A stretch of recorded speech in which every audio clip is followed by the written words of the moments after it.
দর্শক আসসালামু আলাইকুম, স্বাগতম ভয়েস ফর ডেমোক্রেসিতে।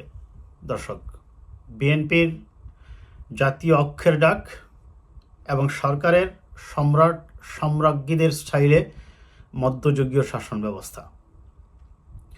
বিএনপির এই জাতীয় অক্ষের ফলে ডাক দেওয়ার ফলে স্বভাবতই সরকারের পক্ষ থেকে যে ধরনের প্রতিক্রিয়া আসার কথা ব্যতিক্রম তার হয়নি। প্যান্ডোরার বক্সের মতো আওয়ামী লীগের সাধারণ সম্পাদক জনাব ওবায়দুল কাদের সাহেব একই বাঙ্গা রেকর্ড তারা বাজিয়ে শোনাচ্ছেন। বিএনপির যে জাতীয় অক্ষের প্রয়োজনটাই বা কেন আসলো? দেশের এই ক্রান্তি লগ্নে একটি কোটা মুভমেন্টের মতো একটি ছোটোখাটো বিষয় আমি বলবো, এইটা নিয়ে আন্দোলন করতে গিয়ে যেখানে দেশের প্রায় 200 জন তরুণ তাজা প্রাণ হারিয়েছে তাদের জীবন, দেশে ঘোষণা করতে হয়েছে কারফিউ, 144 জারি করে প্রায় সপ্তাহখানেক হয়ে যাচ্ছে, কিন্তু সরকার এখনও কারফিউ তোলার সাহস কেন পাচ্ছে না? আমরা সেই কারণটা একটু খোঁজার চেষ্টা করব। তো স্বভাবতইভাবে যখন বিএনপি এই জাতীয় অক্ষের ডাক দিয়েছে, খুব সঙ্গত কারণে এই মাঠের রাজনীতিতে বিএনপির পাশাপাশি জামায়াতে ইসলামী, ইসলামী ঐক্যজোট, ইসলামী শাসনতন্ত্র আন্দোলন সহ ইসলামী দলগুলা আছে, এটি খুব স্বাভাবিক। কারণ শক্তিমত্তার দিক থেকে এটি এখন স্বীকার করে নিতেই হচ্ছে জামায়াতে ইসলামী বাংলাদেশে তৃতীয় বৃহত্তম রাজনৈতিক দল। সেই জামাতকে নিয়েই জনাব কাদের সাহেব এবং আওয়ামী লীগেরা তাদের সেই গতানুগতিক, এমনকি প্রধানমন্ত্রীও বারবার জামাতকে দোষারোপ করছেন এবং বলছেন যে তারা এই সন্ত্রাসের সাথে জড়িত। তারা অবশ্যই সর্বাগ্রে তারেক রহমানকে এবং লন্ডনের দিকেই ইঙ্গিত করে তারা কথাগুলো বলছেন। এমনই পরিস্থিতি আমি আগে একটু দেখে নেই দর্শক, জনাব মির্জা ফখরুল ইসলাম আলমগীর যে বিবৃতিটা দিয়েছেন বিএনপির পক্ষে জাতীয় অক্ষের ডাক দিয়েছেন, আমরা সেই বিবৃতিটা আগে একটু পড়ে নেই, তারপরেই আমরা সেখান থেকে আসব। ন্যূনতম এক দফা অবৈধ ফ্যাসিস্ট খুনি হাসিনা সরকারের পতনের দাবিতে সকল গণতান্ত্রিক রাজনৈতিক দল, সামাজিক ও সাংস্কৃতিক সংগঠন ও শক্তিকে ঐক্যবদ্ধ হওয়ার জন্য জাতীয় ঐক্যের আহ্বান বিএনপির। জাতির এই ক্রান্তিলগ্নে জাতীয় বৃহত্তর স্বার্থে লুণ্ঠিত গণতন্ত্র ও ভোটাধিকার পুনরুদ্ধার, অধিকারহীন জনগণের ও জাতির মুক্তির লক্ষ্যে আমরা উপরোক্ত ন্যূনতম এক দফার ভিত্তিতে এবং দাবিতে দেশের সকল গণতান্ত্রিক রাজনৈতিক দল, সামাজিক ও সাংস্কৃতিক সংগঠন, ব্যক্তি ও শক্তিকে ঐক্যবদ্ধ হয়ে একটি জাতীয় ঐক্য গঠনের আহ্বান জানাচ্ছি। আমরা বিএনপির নেতৃত্বে যুগপৎ আন্দোলনের সকল শরিক দল ও জোট, বাম ডান সকল রাজনৈতিক দল, বাংলাদেশ জামায়াতে ইসলামী সহ অন্যান্য ধর্মভিত্তিক ও সকল ইসলামী রাজনৈতিক দল ও সংগঠনের প্রতি ও জাতীয় ঐক্যের আহ্বান জানাচ্ছি। সময় ও যোগাযোগের প্রতিবন্ধকতার কারণে বিবৃতির মাধ্যমে সম্মতি প্রদান করা যেতে পারে। শীঘ্রই সম্মতিপ্রাপ্ত সকলের স্বাক্ষরে যৌথ বিবৃতি প্রদান করা হবে।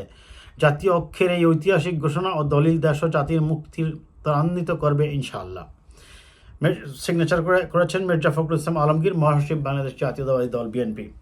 এখন এখানে এই অক্ষের দেখুন, তিনি বলছেন যে সময় এর কারণে এবং পরিবেশ পরিস্থিতি, আপনারা জানেন দেশে কারফিউ চলছে, এই অবস্থায় তিনি বলছেন কেউ যদি বিবৃতির মাধ্যমে সম্মতি প্রদান করে তাহলেও তার সেটা সম্মতি হিসাবেই ধরে নেওয়া হবে এবং পরবর্তীতে সুবিধাজনক সময়ে সকল দল, জোট, মতের পথের মানুষ একত্রে বসে এটা একটি জয়েন্ট স্টেটমেন্ট দেওয়া হতে পারে। তিনি এখানে আরেকটা জিনিস বলেছেন আমার কাছে যেটা ভালো লেগেছে, যে এক দফার ভিত্তিতে এবং দাবিতে দেশের সকল গণতান্ত্রিক রাজনৈতিক দল, সামাজিক ও সাংস্কৃতিক সংগঠন, ব্যক্তি ও শক্তিকে, এমনকি ব্যক্তির কথা উল্লেখ করেছেন এই কারণেই যে ডক্টর মোহাম্মদ ইউনূসের কথা ধরুন, তার কোনো রাজনৈতিক দল নেই, কিন্তু তার আছে মিডিয়া ভ্যালু, তার আছে ইন্টারন্যাশনাল লবি।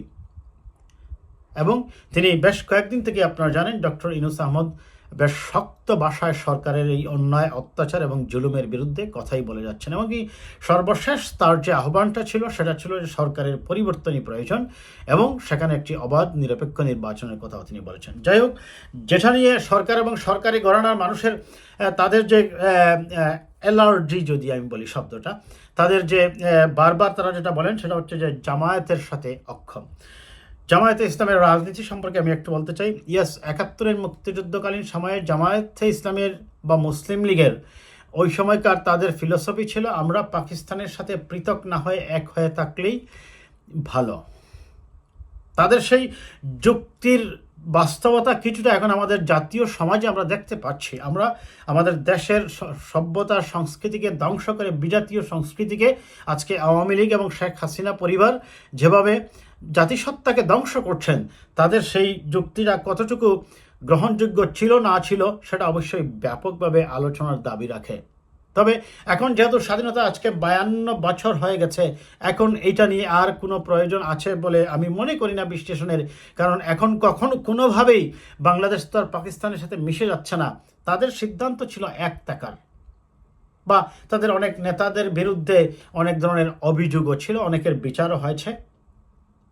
তারা ধর্মভিত্তিক রাজনৈতিক দল হলেও তারা ধর্মীয় অনুশাসন বা শরিয়া আইন পরিচালনার যে করবে এরকম কোনো স্পষ্ট কথা বলেন। তারা বলেছে ধর্মীয় অনুশাসনের ভিত্তিতে একটি গণতান্ত্রিক রাষ্ট্র তারা দেখতে চায়। সে যাই হোক, সেটা তাদের রাজনৈতিক পলিসি। যদি সরকার মনে করেন যে জামায়াতে ইসলামের রাজনীতি বাংলাদেশের স্বাধীনতার সার্বভৌমত্ব বা সংবিধানের সাথে সাংঘর্ষিক, তাদের তো রেজিস্ট্রেশন বাতিল করে দেওয়া হয়েছে, তাহলে আপনি তো নির্বাহী আদেশে বা কোর্টের দ্বারা আপনাদের নিয়ন্ত্রণে তো সব কিছু আছে, আপনারা ইচ্ছা করলে তাদেরকে বন্ধ করে দিতে পারেন। কেন করছেন না? আবার তারা যখন রাজনীতিতে নামবে তাদের সমর্থকদের কর্মীদেরকে গুলি করে মারবেন জন্তু জানোয়ারের মতো, এটা কোনোভাবেই সভ্য সমাজে গ্রহণযোগ্য হতে পারে না। তাদের রাজনীতির ব্যাপারে আপনার যদি কনসার্ন থাকে তা আপনি সিদ্ধান্ত দিন। আপনি সিদ্ধান্তও দিবেন না, আবার তাদের ছেলেরা যখন ক্যাম্পাসে যাবে তাদেরকে নির্যাতন করবেন, পাখির মতো গুলি করে হত্যা করবেন। এটি কোনো সভ্য সমাজ সংস্কৃতি মেনে নেবে না। একটি গণতান্ত্রিক সমাজে গণতান্ত্রিক রাষ্ট্র ব্যবস্থা, আমি গণতান্ত্রিক রাষ্ট্র ব্যবস্থা আমি কাল্পনিকভাবে ধরে নিচ্ছি, কারণ দেশে এখন কোনো গণতন্ত্রই নেই। রাষ্ট্র বলতে এখন আর কিছু নেই, এখন সব হচ্ছে মাফিয়াদের নিয়ন্ত্রণে। যদি আপনি তাদেরকে রাজনীতি করতে দেন গণতান্ত্রিকভাবে, তারা নিশ্চয়ই কোনো ধরনের সংঘাতে যাবে না। আপনি জোর করে তাদের উপর আপনার অন্যায় আবদারগুলা ফিলোসফিগুলো চাপিয়ে দেওয়ার চেষ্টা করবেন, আবার প্রকারান্তরে দায়ী করবেন তাদেরকে, এটা তো গ্রহণযোগ্য হতে পারে না। কিন্তু তার চেয়েও বড় কথা হচ্ছে, আপনি জামায়াতে ইসলামের কথা বলছেন। এখন দেশের এই যে সংকটময় পরিস্থিতি, আজকে 15 বছর থেকে গণতন্ত্রহীন একটি সমাজ আমাদেরকে দেওয়া হয়েছে এবং দেশ পুরোপুরিভাবে একটি মাফিয়া স্টেটের মাধ্যমেই পরিচালিত হচ্ছে। সেই অবস্থায় জামায়াতে ইসলামী সহ ইসলামী ঐক্যজোট, ইসলামী শাসনতন্ত্র আন্দোলন সহ গণতান্ত্রিক জোট সহ যত রাজনৈতিক দল সকলে মিলে এখন রাষ্ট্র সংস্কারের কাজে এক দফার ভিত্তিতে এই সরকারকে পতনের জন্য আন্দোলনে নামতে হবে। সরকার বলছেন তারা যদি এটা না করতেন, পুলিশ না নামাতেন এবং কারফিউ না দিতেন, আজকে ওবায়দুল কাদের সাহেব বলছেন দেখলাম যে এই দেশ তারা শ্রীলঙ্কার মতো গণভবন দখল করতে চেয়েছিল। দেখুন, গণভবন দখল করা এখন মানুষের মৌলিক অধিকার হয়ে দাঁড়িয়েছে। এখন গণভবনে যারা আছে তারা জনগণের স্বার্থে, রাষ্ট্রের স্বার্থে, রাষ্ট্রকে কল্যাণের দিকে নিয়ে যেতে কাজ করছে না। তারা তাদের ব্যক্তি স্বার্থ চরিতার্থ করতে দলীয় হীনমন্যতা এবং জঘন্যতার ভিত্তিতে রাষ্ট্রকে একটি অকার্যকর ব্যর্থ রাষ্ট্র পরিণত করেছেন। কাজেই গণভবন দখল এখন আর অন্যায় কাজ নয়, এটি এখন জনগণের সাংবিধানিক অধিকার প্রতিষ্ঠার জন্যই আন্দোলন। আজ হোক কাল হোক সেটা হবে। আপনারা তাহলে বুঝতে পারছেন আপনারা যে অন্যায় করছেন এবং শ্রীলঙ্কার মতোই আপনাদেরকে গণভবন থেকে জনগণ একসময় বিতাড়িত করার জন্য অপেক্ষা করছে। এইটুকুর জন্য ধন্যবাদ আপনাকে জনাব কাদের সাহেব।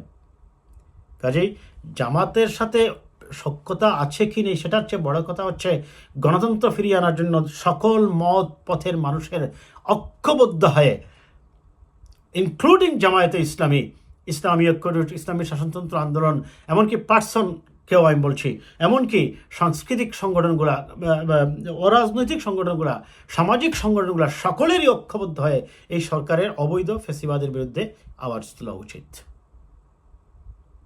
ভালো থাকবেন দর্শক, কথা হবে আবার কোনো।